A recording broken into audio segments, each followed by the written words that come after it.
Okay, so we're diving into Wicked today. It looks like you guys have given us quite the mix of sources. Yeah, we've got it all. Yeah, Reddit threads, movie reviews, Yeah.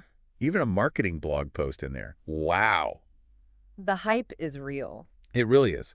And what's interesting is we've got all sorts of different perspectives from diehard fans, the theater kids, to folks who are a little more skeptical, like how's this going to work on the big screen? Right. But yeah, I mean, Wicked, it's a big deal. It's sparking a lot of conversation. So $5 billion from the stage production alone. I was just going to say, you can't ignore those numbers. No. And they're projecting like a $120 million opening weekend for the movie. So Elphaba's magic is definitely working at the box office. It is. And that's just part one. Oh, right. Yeah. There's a whole other movie coming. Oh, So we're yeah. going to be talking about Wicked for a while. For a while, yeah. Yeah. But I think it's worth taking a step back and looking at what's driving this phenomenon. I mean, okay, yeah, it's based on The Wizard of Oz, Right. but it's more than just a retelling. Oh, yeah, for sure. I mean, Wicked really makes us think about good and evil in a whole new way. Yeah. Like, are the heroes really the good guys? And are the villains really all that bad? Totally. Yeah. I mean, you're looking at it from the Wicked Witch's perspective. It makes you kind of question everything. It does. And in a world where everyone's got a different opinion, that kind of nuance, like challenging your assumptions, that's really appealing to people. It's true. And you can't deny the power of music. Oh, the music. I mean, those songs, they get stuck in your head. Absolutely. I bet you've caught yourself humming Defying Gravity at some point. Who hasn't? God. I know I have. I mean, it's become part of our culture. Right. It's not just on stage anymore. You hear these songs everywhere. Graduations, commercials. Oh, yeah. It's everywhere. Yeah. Speaking of passionate fans, have you seen this whole no singing debate? Oh, yeah. AMC Theaters is actually discouraging singing along during the regular screenings, I know. and fans are not happy about it. Well, I mean, it seems counterintuitive, right? You've got a musical, iconic songs. And you're telling people to be quiet. Yeah. Like, don't sing along. It's wild.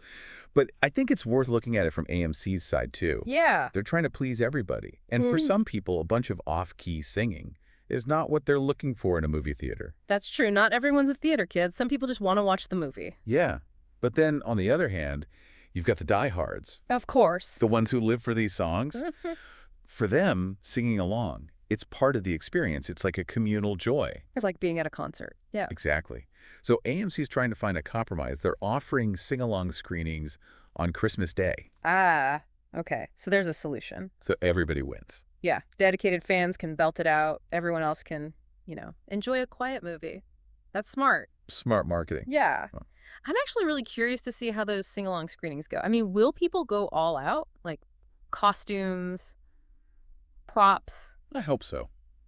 Maybe someone will even conduct the audience. Wouldn't that be something? It'd be amazing. Oh, yeah. But okay, let's talk about the visuals. Because I know there's been some buzz, and not all of it's good. Oh, yeah. Some of the early stills they released, they looked really dark. And people online, they were freaking out a little. Yeah, I mean, it is a different vibe than the classic Wizard of Oz. Yeah, it's not that bright, colorful world we're used to. No. And the director, John M. Chu, he's actually talked about wanting to create a more realistic Oz, something that feels believable. I mean, I get it.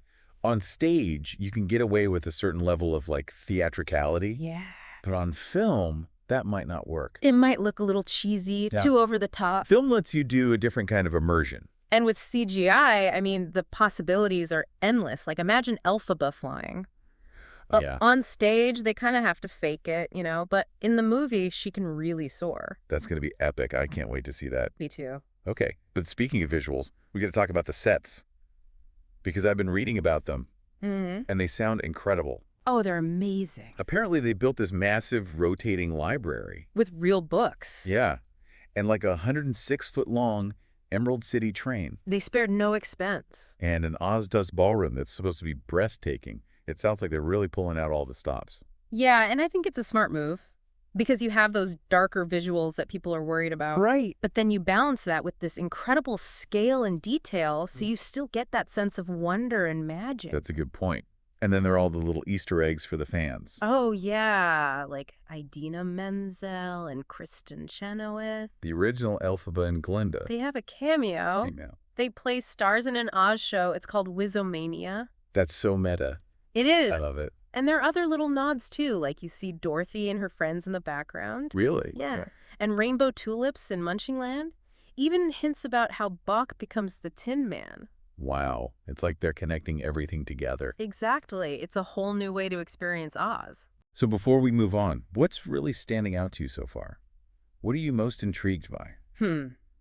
I think what's really hitting me is how Wicked manages to be both an escape and a reflection of our own world. Yeah. You know, it deals with friendship, ambition, social justice, good versus evil, issues that are really relevant today. And that reminds me of something else we've been seeing a lot lately. This pairing of like totally different movies, like Wicked and Gladiator the Second. Oh, yeah. Glicked, they're calling it. Yeah. Kind of like a Barbenheimer 2.0. Right. Clever marketing for sure. But I think it also speaks to this fascination we have with seeing different worlds collide. Like, what happens when you put Oz and ancient Rome together? It's such a weird mix, Yeah. but somehow it works. And people are loving it. Remember that Fandango survey? Yeah. Something like 65% of moviegoers said they were interested in seeing both films. I know, it's crazy. It's like these pairings create an event. You got to see it to be part of the conversation. True. Okay, but let's shift gears for a second and talk about the casting. Because this has been a whole other layer of buzz. Oh, yeah. Ariana Grande and Ethan Slater, and their off-screen relationship. It's been hard to ignore. It has. And it raises some interesting questions, like how much do the personal lives of actors affect how we see their performances? Especially in a story like this, where the relationships are so central. Yeah. I mean, on the one hand, you want to separate the art from the artist, Right. but it's tough because those real-life events, they can influence how you see the character. It's true. So it's a tricky situation. Right. Ultimately, I think each person has to decide for themselves how much weight they give to that stuff. Yeah, absolutely. But let's not forget about all the other amazing things this movie has going for it. Yes. The set design, the visual effects, the story itself. There's so much to talk about. There is. Okay, but I want to dive into the Reddit threads for a minute. Right. Because fans have been dissecting every little detail. And there are some, shall we say, passionate opinions out there. Oh, yeah. People have noticed some things that don't quite line up with the original Oz or even the musical. It's true. It's like they're looking for any little inconsistency. Right. And sometimes it does seem a bit nitpicky, Yeah. but it also sparks these really interesting conversations about interpretation. Like, what liberties can you take when you're adapting a story? Like, for example, some fans are pointing out that the Wicked Witch, she can't cry in the movie Oh, right. because water kills her. Right. But in the musical, she totally cries. Yeah, that's a good catch. I guess they had to make some changes for the film. Right. It's different medium. What works on stage doesn't always translate to the screen. Exactly. And then there are the fans who are just going full meta, Yeah. bringing up Ariana Grande's personal life Yeah. or joking that they can only see the actress, not the character. The internet, what can Yeah. you do? Yeah. People love to blur the lines between fiction and reality, especially when it comes to celebrities. That's true. But amidst all the chaos, there's one thing everyone seems to agree on. The music is amazing. Oh, absolutely. The music is the heart of Wicked. Those songs are iconic. And so catchy. I can't blame people for wanting to sing along. Speaking of singing along, I have to admit, I'm still a little surprised by how intense that whole debate got. I know, you'd think it'd be simple. It's a musical. People want to sing. Right. But I think it speaks to how moviegoing is changing. We need to find that balance between what individuals want and what works for a whole audience. It's true. Some people want to sing their hearts out. Others just want quiet enjoyment. It's a tough one. But I think AMC's found a good solution with those sing-along screenings. Yeah. Everyone gets what they want. It's a good reminder that there's no one right way to enjoy a movie. Absolutely. Now, before we move on, I've been seeing some interesting discussions about how they're portraying Elphaba's magic in the film. Oh, yeah. Apparently, they're really leaning into the visual spectacle, using CGI to create effects that you could never do on stage. It makes sense. Film gives you so much more freedom visually. Right. And with magic being such a big part of Wicked, it's exciting to see how they bring it to life. It's like they're taking something that was mostly implied on stage and making it a real, tangible experience. Yeah. Like, you're really seeing the power of her magic. It's going to be epic. So before we wrap up this part of the deep dive, I want to hear your thoughts on the deeper themes that Wicked explores, like the nature of good and evil, the power of friendship, all that good stuff. Oh, that's the best part. What I love about Wicked is that it doesn't give you easy answers. Right. You have these characters making tough choices, Yeah. and it makes you question your own ideas about morality and how we see the world. And it's so relevant to what's happening in the world today. It is. It's like holding up a mirror to society, making us think about our own biases. Yeah.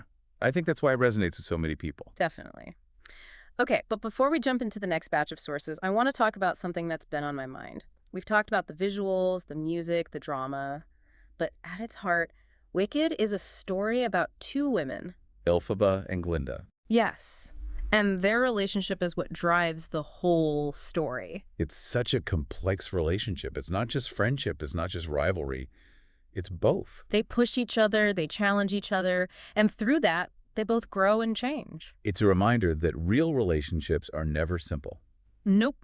They're messy, they're complicated. But that's what makes them so interesting. Right. So what are the fans saying about their relationship? What have you seen in the Reddit threads? Well, there's a lot of debate. Some people see it as a purely platonic friendship. Others see it as something more.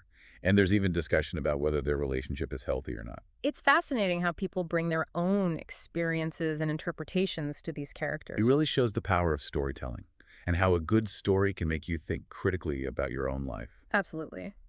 So what about the sing-along screenings? Do you think they'll be a good thing or a bad thing? Honestly, I think it depends on the person. Some people are going to love it. Yeah. They'll be belting out those songs, having a blast. It'll be a party. But for others, it might be too much. Yeah. Like they just want to watch the movie. I see both sides. But I give AMC props for trying something new. It shows that they're willing to adapt. Yeah, it's a gamble. But a smart one, I think. Agreed. Who knows, maybe sing-along screenings will become the standard for musicals. Can you imagine? Every screening of Hamilton is just a giant karaoke session. That would be wild. Okay, before we get too carried away, let's zoom out for a second. We've covered a lot, the marketing, the fan theories, the deeper themes. But what's the takeaway here? What does it all mean? I think the biggest thing for me is just the staying power of Wicked. Oh, absolutely. I mean, it's been over 20 years since the musical premiered, and it's still going strong. It's become this cultural phenomenon that just keeps growing. It's more than just entertainment. It's a story that makes you think, makes you feel, makes you question everything. And that's why people love it. Yeah. When I started going through all this stuff you sent me, I thought I knew Wicked. I thought I did too. But after really diving into it, I realized there's so much more to discover. There really is. Every time you come back to it, you find something new. It's like peeling back the layers of an onion. It is, and that's what keeps audiences coming back for more. It's true. And it's a reminder that a real good story, it never gets old. Never. It can change you, make you see the world differently. So what's resonating with you the most after all this? Yeah. What are you still thinking about? You know, it's funny. What's really sticking with me is this idea of perspective. Like, Wicked takes this story we all think we know and flips it on its head. Right. It makes you see things from a totally different angle. And it reminds you that there's always more to the story than you might think. Yeah. And that it's so important to consider different viewpoints. That's a great lesson to take away. And it applies to everything, not just Wicked. It's about challenging your own biases, being open to new ideas. Exactly. And who knows, maybe this deep dive will inspire you to re-examine other stories you thought you knew. What other perspectives are out there? What other truths are waiting to be uncovered? It's something to think about. It is.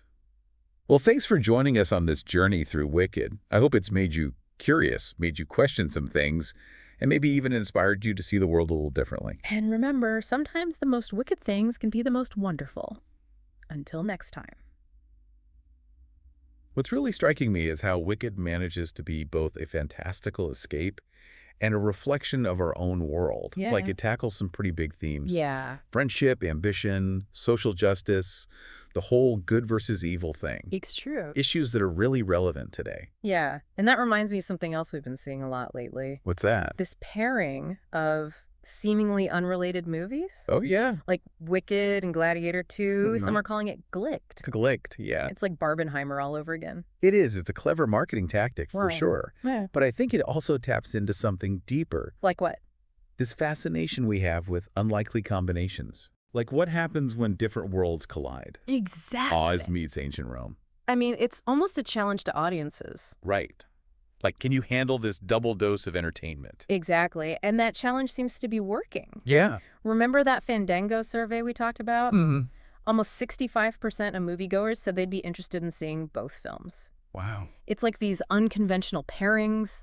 They're creating an event, Yeah. like a must-see spectacle It's true. that goes beyond the individual movies themselves. It's like a mini festival for moviegoers. Yeah, a chance to experience a whole range of emotions and genres in one weekend. But let's shift gears for a moment Okay. and talk about something that's been generating a lot of debate online. Oh, yeah.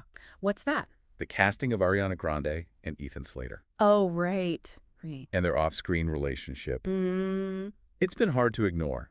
it has been. It raises an interesting question, though. What's that? To what extent do the personal lives of actors affect our perception of their performances? That's a tough one. Especially in a story like Wicked, Yeah. where those relationships are so central. Right. It's tricky. I mean, on the one hand, Yeah. we want to be able to separate the art from the artist. Of course. But on the other hand, Yeah. it's hard to ignore real-life events that might influence our interpretation of the characters. It's a balancing act, for sure. Yeah, and ultimately, I think each viewer has to decide how much weight they give to those off-screen factors. I agree. But let's not let that overshadow the other aspects of the movie. Yeah. Like that incredible set design, the visual effects, and that thematic depth that Wicked is known for. For sure. There's so much more to this movie than just the behind-the-scenes drama. Speaking of online discussions, Yeah. I've noticed a lot of chatter on Reddit about certain details in the movie, Oh, yeah. with some fans pointing out inconsistencies with the original Wizard of Oz, Yeah. or even the Broadway musical. The passionate attention to detail of dedicated fans. Right. It's fascinating. It is. And while some of these observations might seem nitpicky, Oh, they can be. they often spark interesting conversations about interpretation and artistic license. For example, Yeah. some fans have pointed out that the Wicked Witch can't cry in the movie Right. because water supposedly kills her. Yeah. But in the stage production, Yeah. she's clearly shown shedding tears during certain scenes. It's a valid observation. It is. It highlights the challenges of adapting a story across different mediums. But works on stage doesn't always translate seamlessly to film, That's true. and vice versa. It's true. Sometimes creative liberties need to be taken to ensure the story flows smoothly and maintains this emotional impact. And then there are the fans who are getting a bit meta with their comments. Oh, yeah. Like what? Bringing up Ariana Grande's personal life, Right? or joking that they can only see the actress, not the character of Glinda. I mean, it's the internet. Yeah. The blurring of fiction and reality is a hallmark of online fandom. And while it can be entertaining, it also speaks to the power of celebrity culture Yeah. and the way it can sometimes overshadow the art itself. It's almost as if some viewers are more interested in the gossip than the actual story. Sometimes it feels that way. But amidst all the buzz and commentary, there's one aspect of Wicked that seems to be universally praised.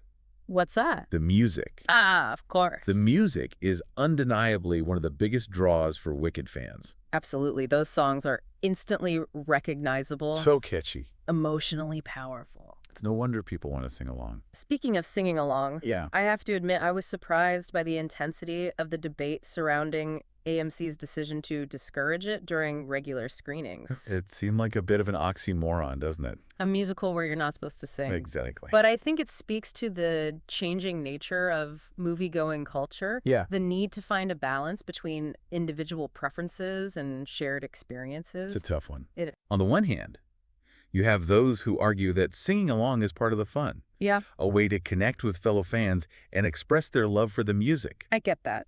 On the other hand, you have those who prefer a more traditional, immersive movie experience, free from distractions. Yeah, I see that side too. It's a classic clash of perspectives. It is, and thankfully, Yeah. AMC seems to have found a compromise by offering dedicated sing-along screenings. Yeah. It's a win-win situation that caters to both camps. It's a reminder that there's no one-size-fits-all approach to enjoying a movie. So true.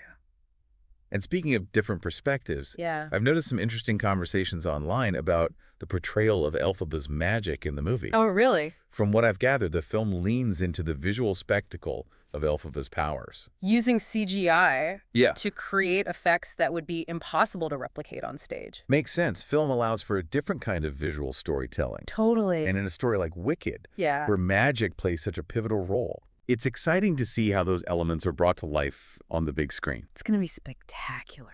It's almost like the movie is inviting us to rediscover the wonder and awe of Elphaba's powers. It's like they're saying, yes, this is a fantasy, but we're going to make you believe it. I like that. And speaking of belief, Yeah? I'm curious to hear your thoughts on the deeper themes that Wicked explores, like Oh, yeah. the nature of good and evil, the power of friendship, and the importance of challenging societal norms. Well, what's brilliant about Wicked Yeah. is that it doesn't offer easy answers. Right. It presents complex characters grappling with difficult choices, Yeah. forcing us to question our own assumptions about morality, identity, and the way we perceive the world. It's like the movie is holding up a mirror to society, Yeah. prompting us to reflect on our own biases and prejudices. And in a world that often feels increasingly polarized, Yeah. that kind of nuanced storytelling is more important than ever. Precisely. It's a reminder that there's rarely a clear-cut distinction between good and evil, Yeah. that we all have the capacity for both darkness and light within us. That's true. And it encourages us to empathize with those who are different from us, to see the world through their eyes. It's a powerful message, It is. and one that seems to be resonating with audiences of all ages. I think so, too. But before we move on to the final batch of sources, I want to touch on something that's been on my mind. Okay. We've talked a lot about the visual spectacle of Wicked, Yeah. the catchy music, and the behind-the-scenes drama. But at its core, Yeah. this is a story about two women, Right. Elphaba and Glinda, Yeah. and their complex, ever-evolving relationship. Absolutely. And it's their friendship, their struggles, their triumphs Yeah. that ultimately drive the narrative. It's true. And what makes their relationship so compelling Yeah, is that it defies easy categorization. right. They're not simply best friends or rivals. Right. There's something in between, Yeah. constantly pushing and pulling each other, challenging each other to grow and change. It's a reminder that relationships are rarely simple. No, they're not. They're often messy and complicated, Yeah. filled with both joy and conflict. Uh-huh. And it's through those challenges that we learn and evolve, Right. that we discover who we truly are. And that's a message that transcends the fantastical world of Oz and speaks to the very essence of human connection. It does. It's a reminder that we need each other, Yeah. that we're stronger together, even when we disagree or challenge each other's beliefs. It's a beautiful sentiment. It is. And it makes me wonder, what are some of the key takeaways from the Reddit threads you've been exploring? What are fans saying about Elphaba and Glinda's relationship? Well, there's a lot of discussion about the different interpretations of their dynamic. Okay. Some fans see it as a purely platonic friendship, Yeah. while others interpret it as having romantic undertones.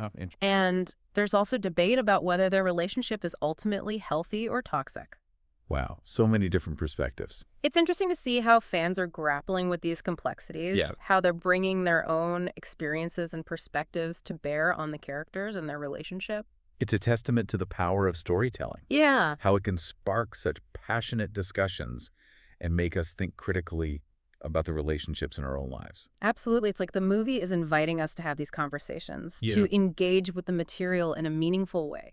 Speaking of engagement, I'm curious to hear your thoughts on the sing-along screenings. Do you think they'll enhance the movie-going experience, or will they be more of a distraction? I think it really depends on the individual viewer and their expectations. Yeah. For some, the sing-along screenings will be a chance to let loose, to belt out their favorite tunes with fellow fans. Yeah. And to experience the movie in a more interactive way. Right. For others, it might be a bit overwhelming or distracting. It's true. You never know until you try it. It's a gamble, but I have to admire AMC for taking the risk and offering this unique experience. Yeah, me too. It shows a willingness to adapt to changing audience preferences, Yeah. to create events that cater to different tastes. And who knows? Yeah. Maybe these sing-along screenings will become the new norm for musicals. Oh, wow. Imagine a world where every screening of Hamilton Yeah. or The Greatest Showman Uh-huh. is a giant karaoke party. Now that would be something. It would. But before we get too carried away with our musical fantasies, Right. let's take a step back and consider the bigger picture. Okay. We've covered a lot of ground in our deep dive into Wicked. We have. From the marketing strategies to Yeah. the fan theories to the deeper themes.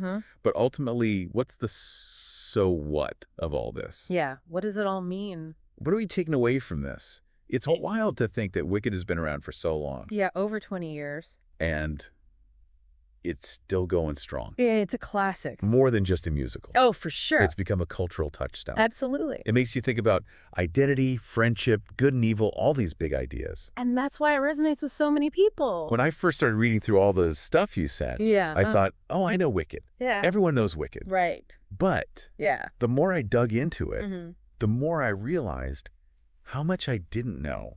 There's always something new to discover. That's what I love about a good story. Me too. It keeps you guessing, keeps you thinking. Wicked does that so well. I mean, you can see the same show, read the same book multiple times, and still find something new each time. And that's why people are so excited about this movie. Right. They want to see how it brings these characters and themes to life in a whole new way. It's true. Even in a world with so much entertainment, a good story will always find an audience. Especially one like Wicked. It makes you think, it makes you feel, and honestly, it makes you question everything you thought you knew. That's the power of a good story. So what's sticking with you after all this? What about you? Honestly, Yeah. the idea of perspective. Oh, interesting. Like how Wicked takes something familiar. You're right, the Wicked Witch. And makes you see her side of the story. Yeah. It's a reminder that there's always more than meets the eye.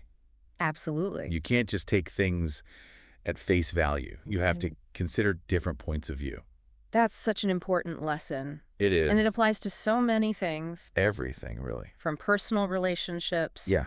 to the news to how we understand the world. It's about challenging your own biases. Being open to new ideas. Exactly. It's not always easy, No. but it's important. So maybe this deep dive will inspire people to look at other stories in a new light. To question the narratives they've always accepted. Who knows what else is out there? What other truths are waiting to be discovered? That's a great question. Thanks for joining us on this journey through Wicked. We hope you've enjoyed it.